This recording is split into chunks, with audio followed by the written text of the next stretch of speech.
Kitob noyob xazina. Bilasizmi, kitob bir necha ming yillar avval paydo bo'lgan. U davrda kitoblar turli xil ko'rinishda bo'lgan.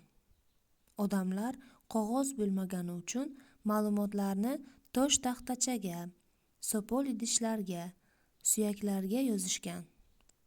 Kitobni loydan tayyorlash uchun ular yumshoq loydan tayyorlangan taxtachalarga maxsus uchli tayoqchalar bilan kerakli belgilar tushirishgan.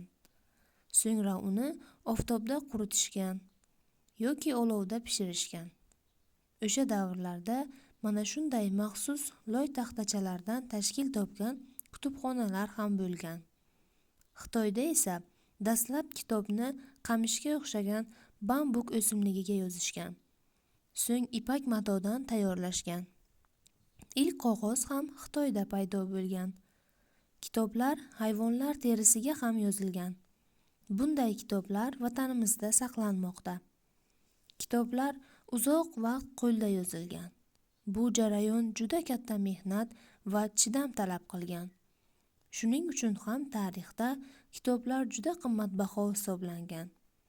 Ulardan faqat sanoqli odamlar foydalana olgan. Hatto kutubxonalarda kitoblar o'g'irlanmasligi uchun zanjirga bog'lab qo'yilgan. Bosma kitoblar Iogan Gutenberg ixtiro qilgan kitob bosish uskunasi ishga tushgach paydo bo'la boshlagan.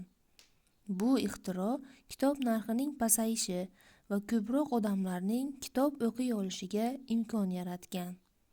Bugungi kunga chiroyli kitoblar murakkab va aqlli mashinalar yordamida tayyorlanadi. Eng asosiysi, endi kitoblarni hamma o'qishi mumkin. Bo'sh vaqtlaringizda albatta kitob o'qing.